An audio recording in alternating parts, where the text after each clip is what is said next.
Hello and welcome back to my YouTube channel. My name is Nyambura and I make content on garden, home and lifestyle. Thank you for coming back. If you're new here, please consider subscribing to this channel and thank you for coming. So today I want us to talk about a topic that has been very close to my heart of late and something that I've done quite some research, and I am trying also to encourage other gardeners and other homesteaders to try and do this. And that is food preservation. As a gardener, it takes so much effort to grow food, especially if it's organic. It's not easy to grow. It is a lot of effort, a lot of energy, and it's actually a labor of love.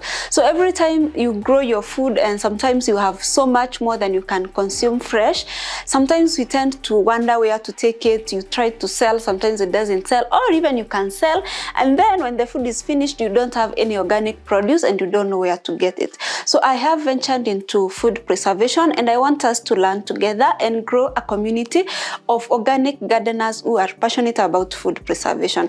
And today I want to talk about 4 methods that you can use to preserve your food and make it serve you longer, but I'm just going to demonstrate one of them. But in subsequent videos, I'm going to show you how to do all the other methods. So one of the methods that you can use to preserve your food as a gardener is dehydration, or simply drying the food. So if you grow kales, herbs, beans, maize, the method you can use to preserve those is dehydration. Make sure that they are completely dry before you store them in a airtight container, and that gives you a longer service from that food, especially the greens. Sometimes people argue that when you dry your greens, then they lose nutrients, then they are not as tasty as they are supposed to be when they are fresh, and that's true to some extent. But usually I ask myself, what's better? There are people without even dry food, and if you don't even have that dry food, which one is better? You would rather have preserved food than not have food at all. And especially if you are organic and you want to eat organic all the time, preserving your food ensures that you will have an organic food supply for longer, so you don't have to start wondering where to get organic or switch to pesticide sprayed food, which you are trying to avoid. So drying is one of the ways you can preserve your vegetables. This has been used for ages by our ancestors, our grandmothers. They used to dry their vegetables and cook them. So for drying, you can, especially if you're drying vegetables or herbs, you can use a dehydrator, or you can just dry them in the sun. For me, I just dry them. I dry them in an airy room like this one I have here. These are my herbs, mixed herbs. There's sage, there's whatever herbs I add, and I use this one for my soups, so I don't have to worry if the herb is not in season. So this is one of the ways to preserve your homegrown food or even your store-bought food. So the other method is canning. So canning is a longer process than drying, and it takes a longer time, and it's good for acidic foods like tomatoes, chilies. You can even can jams. You can actually can almost anything, but the process for different foods is different, and probably we're going to be looking at canning in detail later in this channel. So please make sure you subscribe and keep it here. So these are our canned chilies. So we've done chilies, we've also done jams. These are jams. This is mango, this is pineapple. We also have tree tomato, and I think that's all we have, and ketchup. So we've canned those foods and we've stored them for later use. Now the beauty with canning is that you don't need a fridge to store canned food. So if you can your food, or even purchase canned food from us, which we are selling these ones, you can store it on the shelf for up to 18 months without it changing the taste or even changing the nutrition value. But remember that when you can food, because of the high temperatures that are associated with canning, some nutrients are lost. But the argument is you would have cooked this food anyway, so the difference is almost the same. So the nutrients you lose, you would have lost them if you cooked the food. So I hope we get that. Then the next method that I would like to demonstrate today is fermentation, lactofermentation. This is where you activate the lactic acid in vegetables or fruits or whatever you want to ferment, and then you put it under water. under salted water or under brine or under acidic water. So the idea is to keep food under that liquid that is higher, that has a higher acidic level than usual, to make sure that the food doesn't go bad. The food ferments, yes, the taste changes, and also the texture of the food might change. But fermentation is one of the ways that preserves the most nutrients of all the preservation methods that we will do at home. And so I do ferment a few of my foods. You can actually ferment or pickle. They are close related, but they are not the same. So pickling and fermentation are almost the same concept. So you can pickle onions, you can pickle cucumbers, you can pickle shallots like these ones. I plan to pickle these ones, and you can also ferment them. But today I want us to ferment this cabbage. So the basic procedure of fermenting cabbages is you use salt and water, that's all. And this is the simplest way to preserve your food. You can ferment cabbages, you can ferment, what else can you ferment? The word is gone. Carrots, you can ferment carrots, you can ferment onions, you can ferment cucumbers, you can ferment probably most green beans, most of the green vegetables that are eaten fresh, you can ferment them. So the idea is to make sure that your cabbage or your vegetable stays in an anaerobic environment, to make sure that the lactic acid and the good bacteria grows. So the beauty with fermentation is that even the nutrition of the food increases, because the food now, when it's fermenting, it produces probiotics, which are good bacteria for your stomach. You've seen me talk about kombucha, which contains probiotic. This is another food that also contains probiotics. So for every cabbage that you have, half a kilo of cabbage, you need to put 1.5 tablespoons of salt. So I've weighed this one, and it's about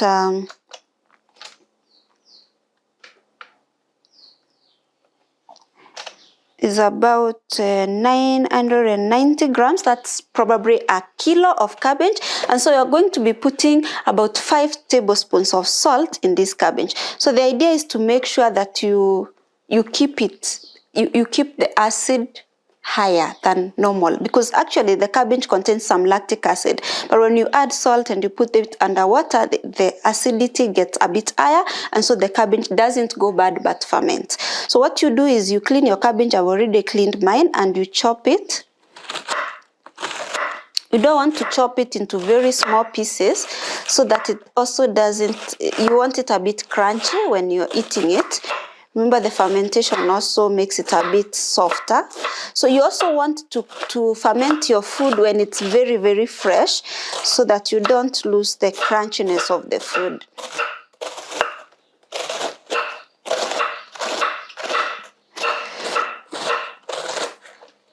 So you just chop your cabbage roughly.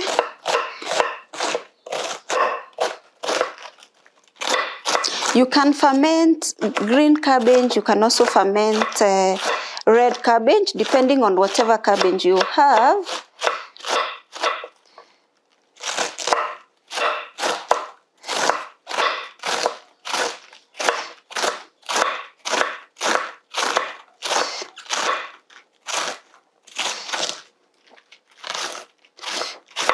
So you can actually also spice this cabbage. You can add also some kombucha, like a tablespoon. That is to increase the bacteria, the kind of probiotics you get from the cabbage.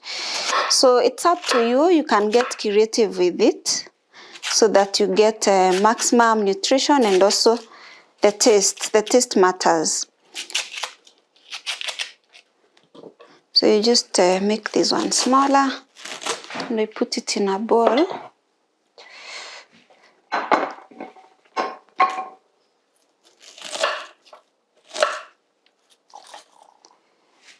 I want the pieces to be not so big, not so small. Probably you've seen this in the stores. It's sold as sauerkraut. It's a bit pricey, yet it's very simple to make at home. So go ahead and make your own. Make sure you don't throw away your garden produce. It pains me to see food going to waste.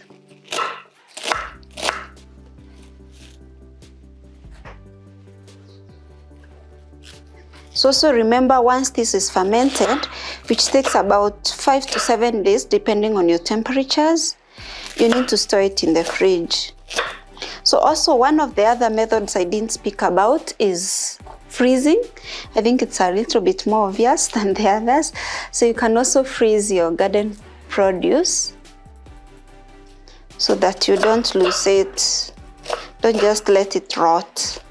Also, you can, if you're not growing food like me, if you buy your food, you can also buy food when it's on season and freeze it or can it or even ferment it. So it really doesn't have to be only for food growers. It's for everyone who cares about their food, and also who is looking to save some money now that the food prices are very, very high. And this is one of the ways to help you save some coins. So you just buy food when it's in season. It's also tastier and cheaper. So that's it.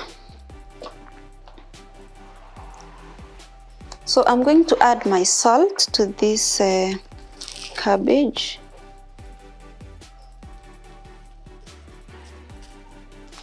I'm using pink Himalayan salt. You can use sea salt or any other good quality salt that you have. 4 and 5.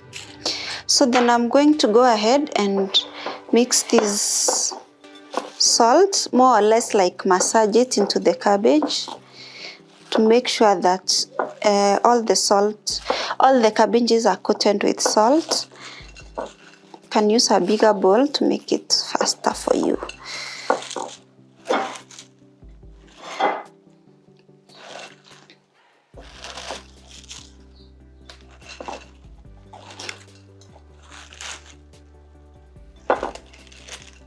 So make sure you touch every corner. Everything is well mixed.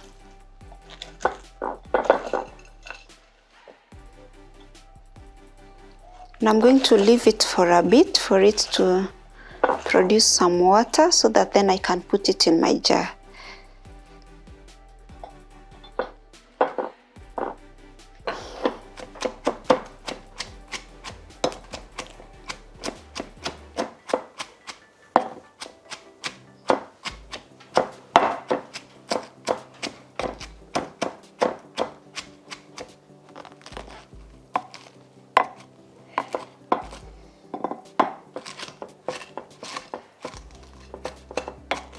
Oops. So I like to also spice my cabbage a bit, so I'm going to be adding some dill seeds. You can add fennel or whatever you like, whatever spice you like in your sauerkraut. So I just add dill seeds and mix it a bit. Then I'm going to put it in the jar. It's already become a bit watery. It produces its own water. So my jars are ready. I have already cleaned them. So I'm just going to.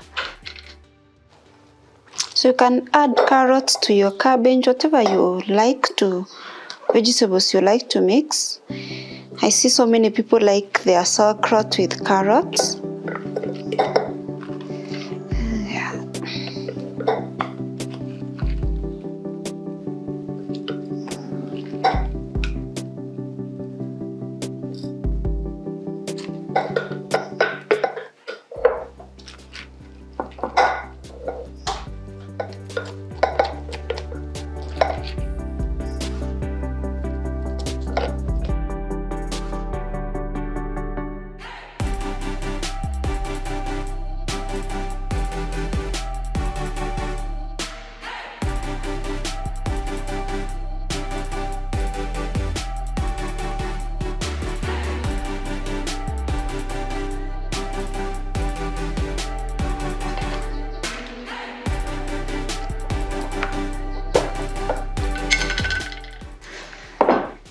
So the idea is to make sure that there is water on top of this cabbage. So you're going to press it in and make sure that the liquid from the cabbage goes up above the cabbage. Remember, the bacteria is anaerobic. without air. That's what anaerobic means. So this cabbage is supposed to ferment in an anaerobic environment.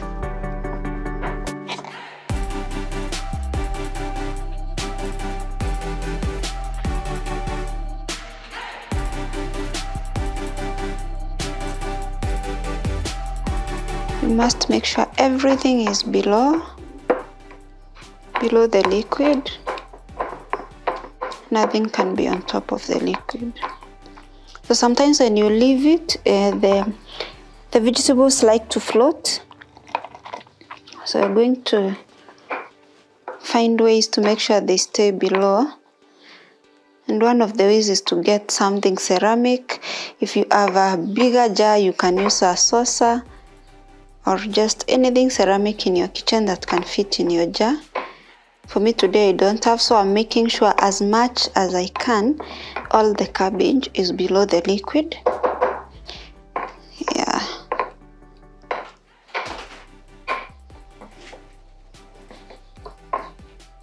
So you see, we didn't add any water to this cabbage, it's just its own water. So what I'm going to do to make sure all these small misbehaving cabbages stay inside is I'm going to put this bag. This is a zipper bag with water. It's going to keep the cabbage down, you can see. And then I'm just going to cap my sauerkraut like that.